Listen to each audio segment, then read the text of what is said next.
again and welcome to another episode of I Want to Talk About This Album. And today, the reason that I chose this album, I sometimes feel like I have to justify why or just explain why I chose to talk about the album in any given episode.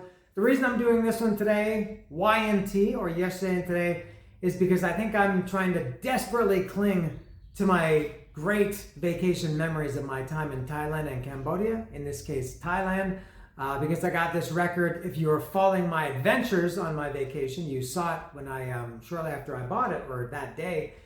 And so I bought this record, Yesterday and Today. It's the first, you may know them as YNT, and there it is.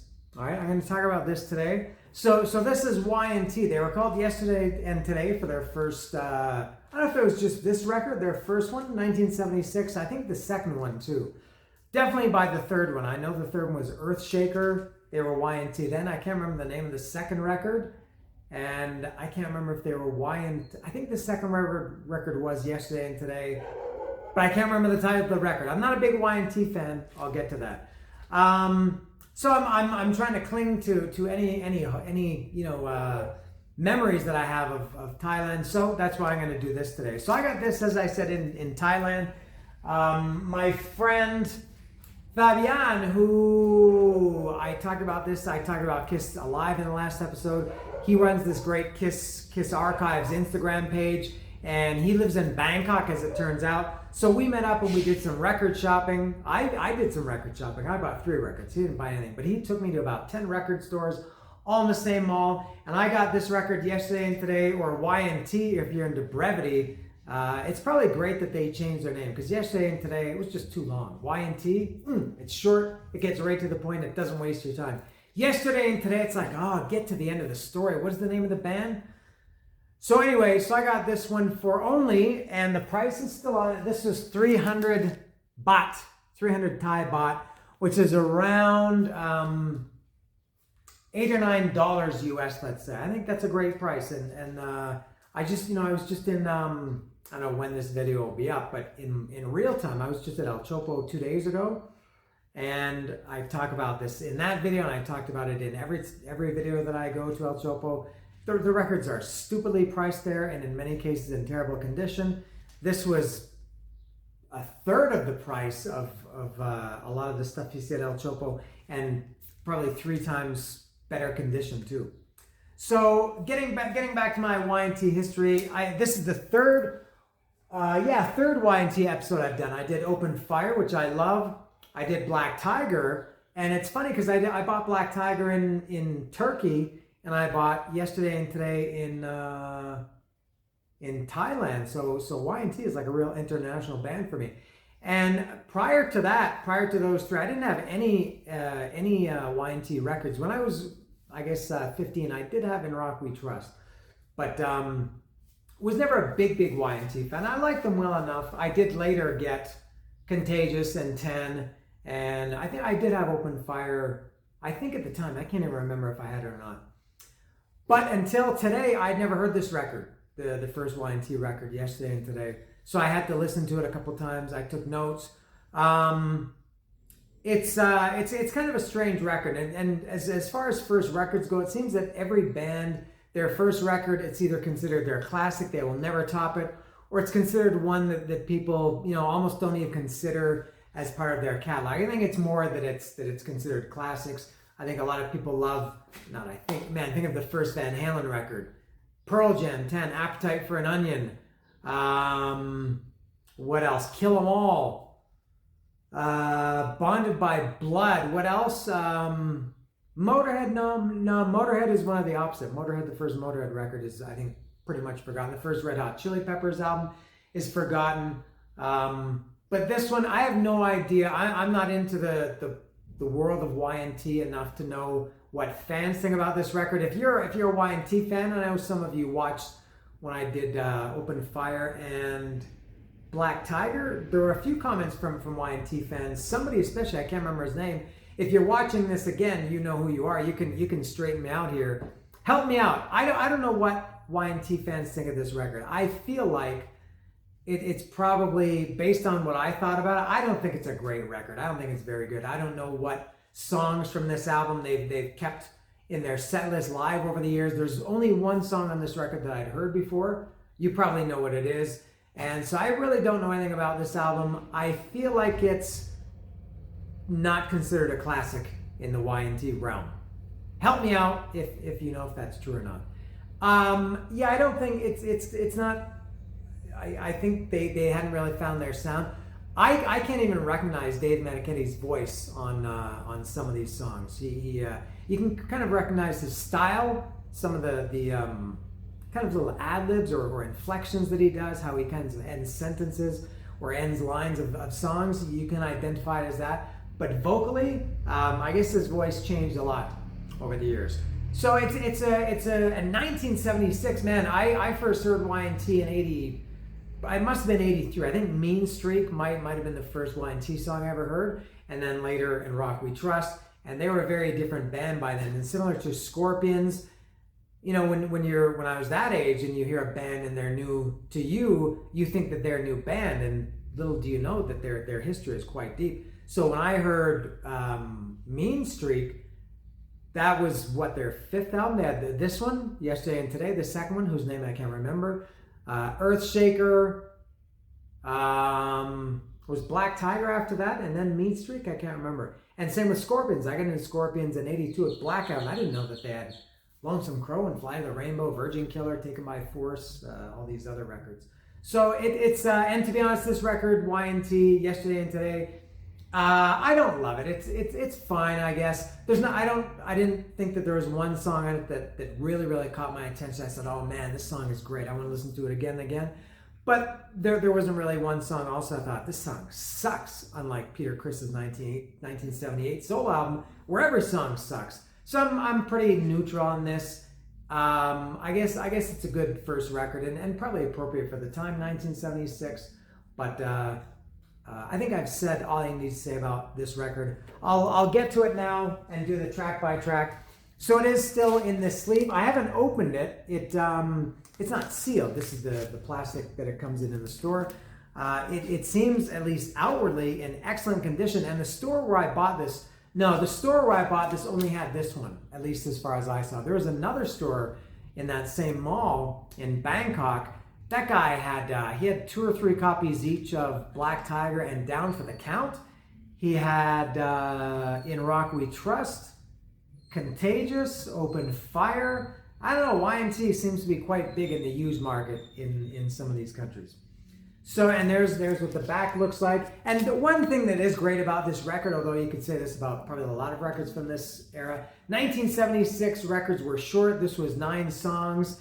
I guess somewhere around 38, 39, 40 minutes. The songs are 338, 337, 521, 305, 636, 315, 425, 429, 534. Yeah, I guess that's around 40 minutes. That's great. That encourages you to listen to it again and again. So I will unsheath it from its cellophane prison and open up. It's in quite good condition, right? And I will add my friend Damien. Damien, if you're watching, he said he commented on the video in Thailand where I bought this record. He said he's never seen this ever in a store before, so that's kind of cool, and for a great price too. So yeah, the spine is a little bit scuffed. Honestly, I don't care that much as long as it's not like horrendous, falling apart. As long as it's still legible and everything like that, I'm okay. And I'm gonna guess that I didn't even look at the record. That's probably a big faux pas for record collectors. But I just figure if the sleeve's in good condition, I'm going to assume the record is in equally good or bad condition. So I will open it up for the first time now. So it comes in, I think this is a more modern thing now and I don't know if it originally came, probably not, in this plastic inner sleeve, because it does have, some of the used records I bought from Discogs, they come like this. They put the this is a little bit more stained. This was the original inner sleeve, so it would have come in this. And so I guess record stores now they put it in this because it's gentler for the records. So I'll put that down and I'll look at the sleeve. All right, so yeah, this does have, and again, I don't really care, but it does have some stains on it. Probably for the real collectors, they would thumb their nose at this. It's a little bit creased, or there's some creases there. I don't care, man. It's $8 or $9. It's fine for me. It's got the lyrics. That's it, lyrics and one single photo. And this is the original lineup, of course. It's Leonard Hayes is the drummer, Joey Alves guitar, Phil Kenmore bass, and Dave Meniketti guitar and vocals. No credits on here. Nothing. Are there credits on the back of the record? A little bit. Okay, so some thanks, credits. That's it. Not too much. All right. So I will get to this track by track, and of course I did have to take notes because I'd never heard it before. So I listened to it twice today and took some very brief notes, which I will get to now. So the first song is called Animal Woman, and the very first thing that I thought of when I heard the first 5 seconds of it, it reminded me of Making Magic by Tesla, which was a song on the Great Radio Controversy, which I love that record. I did an episode of that a couple of years ago. I'm not a huge Tesla fan, but man, that record is top shelf stuff. So Animal Woman reminded me of Making Magic by Tesla. This song, I can't believe this is Dave Meniketti singing this. I talked about Max Webster, A Million Vacations, probably 2 months ago at this point. And there's a song on there, I can't remember what the song is. It's got a funny title. It's the second or third last song, and I said, this can't be Kim Mitchell. There's no way this is Kim Mitchell. And somebody left a comment saying, yes, it is Kim Mitchell. So I mean, as far as I know, Y&T, and again, I'm not a big fan. I don't know if any of the other guys, Leonard Hayes or Phil Kenmore or Joey Alves, if they ever sang lead. I'm going to guess not. So I don't know, is that Dave Meniketti? Clearly doesn't sound like him singing, especially I wrote a note here, in the verses, it definitely doesn't sound like him in the choruses. I still don't know if I would identify it as Dave Meniketti, but very, very surprised if that's him, and I'm going to guess that it is. Please correct me if I'm wrong. And that song, it's okay. As I said, nothing on this album really stood out. Animal Woman, it's okay. The next song is 25 Hours a Day. As you may have guessed, this is the one song that I've heard because it was on Open Fire. And I do like that song. It's not my favorite on Open Fire, but it's okay. It's kind of a little bit of a little bit of a boogie song. I think the Open Fire version, as I said when I did Black Tiger, all the songs on Black Tiger that were on Open Fire, which were Barroom Boogie, Open Fire, Rescue Me, is that on Black Tiger? Yeah, Rescue Me. Far superior on the live album, Open Fire, than they were on the studio album, Black Tiger. Same as Kiss. Every song on Kiss Alive, which was the last episode I did is better than the studio versions. And I think for Y&T too, the live version of 25 Hours a Day is much better than the studio version here on Yesterday and Today. Next is Game Playing Woman. So this is the second song out of 3 that has the song Woman in the title. I sense a theme. This song is pretty good. It had this kind of weird, mellow, quiet, psychedelic part in the middle, and then it went kind of the upbeat rock into this really wailing solo.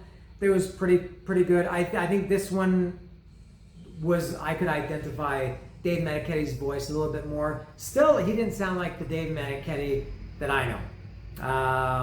And I like the song. Yeah, it was kind of a jammy. Was this one of the longer ones? How long is this song? It is. What song am I talking about? Game Playing Woman is. Let me keep you in suspense. 5:21, a little bit long. Yeah, a little bit jammy. But yeah, that song is pretty good. Next is Come On Over. And the first line of this song is Woman, well, looky here. So again, with the woman. And this one, it was okay. It's kind of a little stop and go bluesy kind of thing. And I'm not big on these bluesy songs in most cases. This one isn't super bluesy, but Come On Over was okay. Next, this would be the last song on side 1, My Heart Plays 2. It's a ballad, as you may have guessed by the title. It has kind of a long or long-ish solo in it. And it's okay. This one sounds like what I have come to know or came to know later as what I think of as the more kind of what I expect from Y&T. The first song on side 2 is Earthshaker. Now, Earthshaker, as I mentioned earlier, is their third album, the title of their third album. I didn't know that they had a song called Earthshaker. I would have assumed if they had a song called Earthshaker that was on the album called Earthshaker. This is the great thing about records back then as opposed to CDs. I've mentioned this before, you had 2 chances to kind of, get people's attention. The first song on side 1, the first song on side 2. So this is a real up-tempo rocker, classic of how hard rock records of that era started, of either the first song or the first song of the album or first song of the second side. This so far is the best indication of what Y&T would later become, at least on, because I've never heard the second record and I've never heard Earthshaker.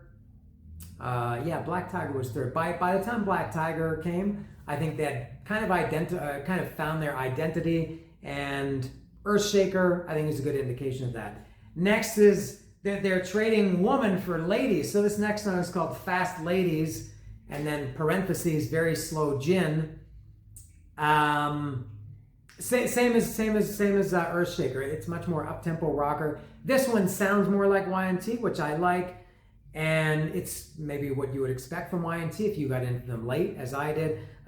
This would probably be a good live song, as I've mentioned before. I don't know what Y&T plays live these days or what they've played, in their career, but I feel like this would be much better live. Fast Ladies, parentheses, Very Slow Gin. 2 more. The next song is Alcohol. This also, there's no way this is Dave Meniketti. The first song, Game Playing Woman, it doesn't sound like Dave Meniketti, but I have a feeling that it is, although I wouldn't be surprised if it isn't. This one, Alcohol, there's no way that's Dave Meniketti singing this. I don't know who it is. I think Joey Alves didn't sing live, or maybe he did. So it's one of the other 3. And when you hear a song titled Alcohol, and it's from 1976, or as Paul Stanley says, Alcohol, this is exactly what you would expect. It's kind of a bluesy, again, I said I don't really like those. This song reminded me of, or it made me think of, there's a guy, and maybe Dallas is the only person watching this who's going to know what I'm talking about, or Brian Jones. I don't know if Brian watches this. There's a Canadian guitarist, singer, songwriter, guitarist, act, whatever, called David Wilcox. You Americans may know him. Maybe you remember Laying Pipe, and what was his other, can't remember. I hated that guy. He was like just total Joe music. Didn't like him. But Alcohol kind of reminds me, it sounds like it could be a David Wilcox song. This one, something that is notable about this one is I found that the solo in this one was definitely, and maybe I should have mentioned that earlier, the solos on this record, they're good. Who cares? They like them, but they clearly sound different. The solos are always in the right ear. I listen to almost all my music with headphones, and the solos in the right ear, and you can hear the rhythm in the left. This one, the solo is clearly, I don't know what, there's something different about it. It's louder, it's more prevalent, it's more in your face, more dominant. It's good, I like it, but definitely different, I thought. That's it about Alcohol. And then the last song is Beautiful Dreamer. It's another kind of a rock song, and it's got a great solo in this one too. I think the last two, Alcohol and especially Beautiful Dreamer, have great guitar solos. And I don't even know if Dave Meniketti back then played the solos, or I don't know if Joey Alves is credited as lead guitar.